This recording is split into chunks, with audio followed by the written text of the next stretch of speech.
귀빈실에 들어갔다. 쯔엉던상 전 베트남 주석이 박항서 감독을 반겼다. 베트남어 인사 말에 박항서 감독은 통역을 통해 화답했다. 쯔엉던상 전 주석이 푸근하게 웃으며 말했다. 박 감독, 이제 베트남 사람이니까 베트남어를 배워야 해요. 계속 움직여야 하는 슈퍼스타. 베트남 내에서 박항서 감독의 인기는 상상을 초월한다. 대중이 있는 곳에서는 잠시도 머물 수가 없다. 가는 곳마다 모든 사람이 스마트폰을 들고 달려든다. 공개된 장소에 박항서 감독은 계속 움직여야 한다. 걸음을 멈추는 즉시 대중에게 둘러싸여 이동이 아예 불가능해지기 때문이다. 우승 다음 날 참석했던 16일 광남성 타코 세코 출라이 경제구역 15주년 행사도 마찬가지였다. 은유엔 수원푹 총리 베트남 서열 2위, 쯔엉던상 전 주석 등 베트남을 움직이는 사람들이 다 모인 자리였다. 하지만 주인공은 특별 손님인 박항서 감독이었다. 총리와 같은 테이블에서 식사하고 있어도 행사 참가자들은 박항서 감독을 가만히 놔두지 않았다. 식사도 제대로 하지 못한 채 박항서 감독은 귀빈실로 대피해야 했다. 본인은 어느 정도 익숙한 눈치였다. 엄청난 인기를 묻자 U23 중국 대회부터 일했으니까 뭐 라고 웃어넘겼다. 기자가 만나는 사람마다 박항서 감독을 가리키며 슈퍼스타 라고 외쳤다. 아유, 내가 무슨 슈퍼스타야. 본인은 손사래를 쳤다. 슈퍼스타도 아니고 영웅도 아니다. 한국에선 자꾸 외교관이라고 하는데 외교관도 아니다. 나는 그냥 평범한 축구 지도자일 뿐이다. 뭐가 그리 달라졌겠는가? 베트남에서 보낸 1년 3개월은 박항서 감독의 지도자 경력을 완전히 바꿔 놓았다. 하노이 곳곳에서 박항서 감독을 모델로 내세운 광고를 쉽게 볼 수 있다. 많은 이가 비결을 캐려고 노력한다. 이영진 수석 코치는 주위 사람들의 이야기를 잘 들어준다라고 설명했다. 정작 박항서 감독은 본인이 왜 성공했는지 잘 모르는 눈치였다. 많은 경험을 하고 온 것이 오히려 도움이 되었을지도 모른다. 그냥 뭐 허허라는 식이다. 박항서 감독은 나이가 드니까 모든 게 느려지더라. 하지만 경험과 노하우가 생기는 것 같다. 결정적으로 도전에는 나이가 중요하지 않다고 생각한다라고 말한다. 지금 행복하게 지내려고 할 뿐. 스즈키컵 우승 직후 수많은 언론사가 갖가지 루트로 인터뷰를 요청하고 있다. 박항서 감독의 대답은 노다. 우선 2019 AFC 아시안컵이 눈앞이다. 20일 베트남 선수단이 하노이 대용 호텔에 재소집되었다. 더 중요한 이유는 박항서 감독의 소탈한 믿음이다. 베트남에 와서 무엇을 배웠는가? 라고 묻자 박항서 감독은 이 나이에 새롭게 배울 것도 없다라고 말하며 너털 웃음을 지었다. 그냥 잘 적응하면서 지내려고 할 뿐이다.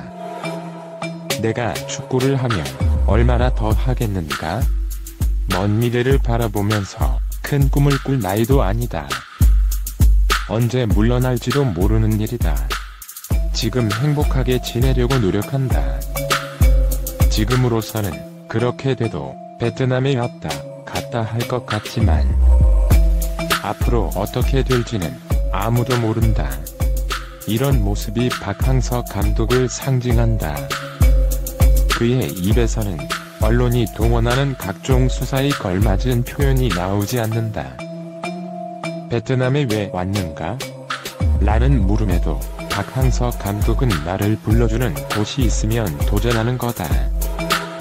가족을 부양해야 한다.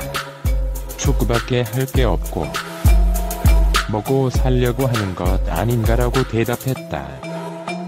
별것 없이 들릴지도 모르지만 그게 박항서 감독의 소탈함이고 솔직함이다. 그래서 베트남에서 성공했을지도 모르고. 베트남 축구대표팀 박항서 감독의 성공으로 축구 지도자들의 한류 바람이 조명을 받기 시작했다. 대한민국의 우수 지도자들이 줄줄이 동아시아에서 호평을 받고 있다. 전북 현대를 아시아 최상위 클럽으로 끌어올린 최강희 감독은 거액 연봉을 받고 중국 슈퍼리그 1부 텐진 치안제 사령탑으로 이적했다. FC 서울 사령탑을 지낸 황선홍 감독은 박태하 감독 후임으로 중국 옌비엔 부더 2부 지휘봉을 잡았다. 지난 4년 동안 옌비엔 영웅으로 떠오른 박태하 감독은 2019년부터 중국 축구협회와 손잡고 여자대표 B팀 상비군을 이끌기로 했다. 또 2002년 한일 월드컵 4강 주역 최진한 전 경남FC 감독, 최진철 전 포항 감독, 이훈재 수원 삼성 GK 코치도 중국 남자대표팀 코칭 스태프로 합류할 예정이다. 홍콩 국가대표팀 사령탑 기술위원장 겸임을 지낸 김판곤 대한축구협회 국가대표 감독 선임위원장 부회장 겸임은 최근 스포츠조선과의 인터뷰에서 동아시아에선 한국 지도자의 승부사 DNA를 높게 평가한다. 일본 등 다른 국가에서 우리 지도자들의 우수함을 부러워하고 있다고 말했다. 박항서 감독의 베트남 성공 가도는 한국 지도자가 동남아시아에서도 통할 수 있다는 걸 보여준 결정적인 사건이다. 2017년 10월 나선 베트남 축구대표팀의 지휘봉을 잡은 박 감독은 짧은 기간에 괄목할 성적을 냈다. 아시아 U23 챔피언십 준우승을 시작으로 자카르타 팔렘방 아시안게임 4강 그리고 최근 동남아 월드컵으로 통하는 스즈키컵에서 10년 만에 우승 트로피를 들어올렸다. 베트남에서 박 감독은 레전드로 이미 자리매김했다. 그는 평생 잊지 못할 명예와 함께 큰 돈도 만질 수 있게 됐다. 그는 베트남 선수들의 장단점을 빠른 시간에 파악했다. 박 감독의 전략은 주요했다. 또 맞춤식으로 짠 역습 전략이 잘 통했다. 2002년 거스 히딩크 감독 아래에서 주목을 받았던 박 감독은 경남FC, 전남 드래곤즈, 상주 상무 사령탑을 거치면서 수차례 성공과 실패를 통해 노련미를 더했다.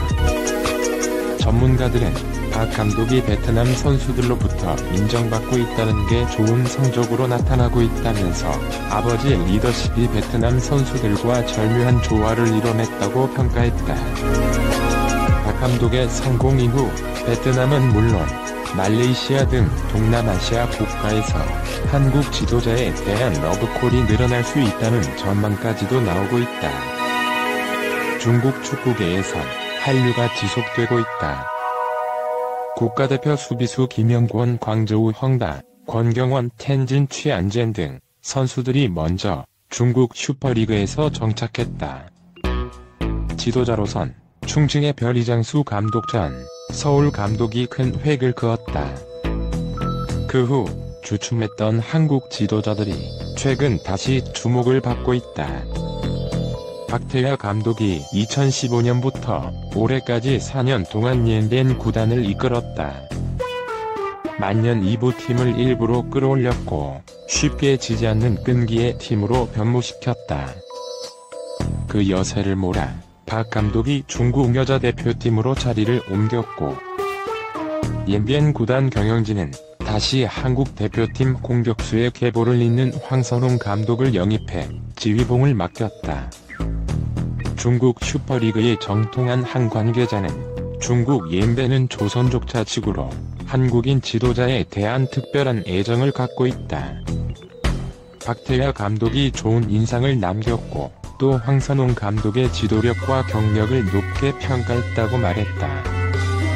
전북 현대를 13년 동안 이끌면서 K리그 6차례, 아시아 챔피언스리그 이번 정상으로 이끈 최강희 감독이 연봉 84억 원 세전에 텐진 취안젠 사령탑에 부임한 것도 주목할 부분이다. 중국 재벌 최안쟁 그룹 회장이 직접 최강희 감독 영입 전면에 나섰을 정도였다. 최강희 감독을 삼고초려 끝에 모셔갔다. 텐진 최안제는 최강희 감독에게 사실상 선수단 운영의 전권을 줬다고 한다. 텐진 최안쟁을 중국의 전북 현대처럼 만들어달라는 주문과 함께다. 전문가들은 우리 지도자들의 한류 바람은 성적과 밀접한 관계가 있다면서 지금 같은 분위기가 지속되려면 좋은 성적과 경기력이 계속 이어져야만 가능하다고 말했다. 동영상이 마음에 드시면 구독 부탁드립니다.